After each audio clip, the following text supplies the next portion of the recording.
Hello everyone, welcome to Ikeda platform and this is Ravan Jangir here, your electrical faculty, and in this video I'm going to talk about the constant power control.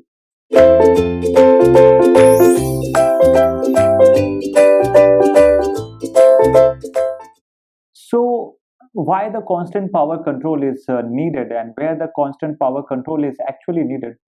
As we are talking about the converter, so converter is having the rectifier and the inverter both the sides, and we have also seen the characteristics curve related with the rectifier which and the inverter, which we have already discussed about the CC, that is the CEA, constant extinction angle control, beta, and we have alpha. We have also controlled the alpha angle.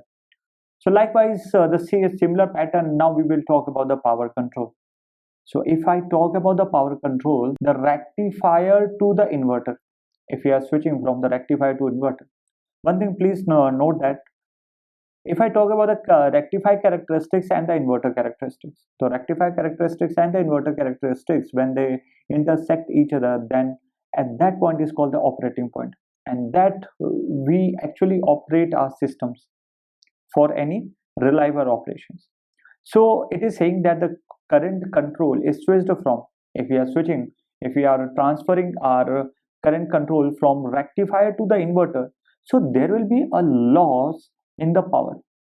Once again, there will be a loss in the power while transferring, corresponding to the current margin, since the current order of the inverter is smaller.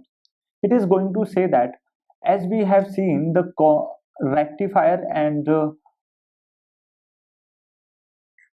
rectifier and inverter characteristic like this. Okay, so at that time we have seen the intersection of both is actually the operating point, and there we had a constant current for the rectifier and the constant current for the inverter. Okay, likewise this in this fashion. So this margin is called the current margin. This is the constant current for the inverter, constant current for the rectifier. So I can clearly say that the constant current CC of the inverter is less, because it is if the axes are drawn like this, so this value is less as compared to the constant CC of the value of your rectifier. In this fashion, actually these are drawn, and the current order of the inverter is smaller. That is actually representing we have discussed about.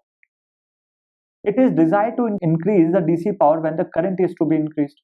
Whenever we want the constant current to be increased, if we want the constant current to be increased, at that time we should desire to have the increase of the DC power.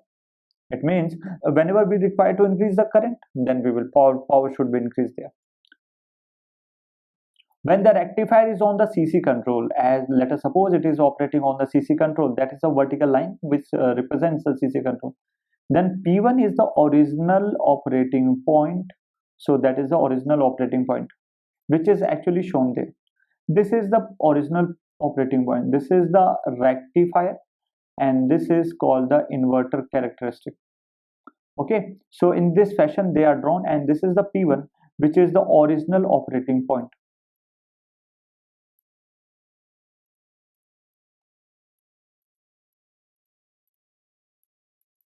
Now, so if we talk about when the CC, what will happen when the CC control is changed to the inverter? Let us suppose we have changed the control. Earlier it was controlling on the rectifier side, now it is changed to the inverter side. So then the operating point is also shift. Okay, so if we are changing the CC control to the inverter, then the operating point will also change. And now that new, for this condition, the new operating point will be P2, and which causes the reduction in the power in the DC link, and which is shown here, that is the P2. This is the rectifier. Okay, this is the rectifier earlier, and this is your inverter.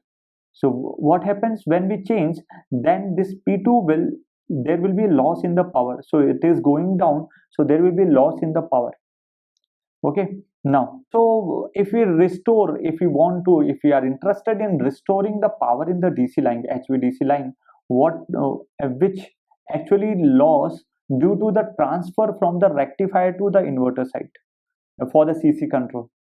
Then what we can do, the first order control of the rectifier is must be increased. Then firstly we have to increase the current order of the rectifier.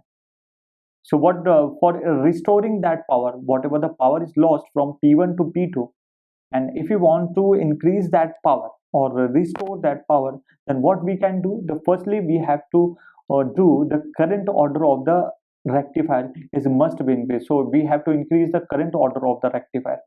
Then the inverter, so firstly we will increase the current order of the rectifier, then we will increase the inverter. Same thing we will do for the inverter. So we get the new operating point.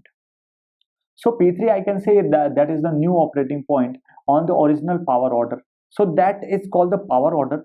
And as due to the P2, when we shifted from the rectifier to the inverter, it is shifted down. So that was the power loss.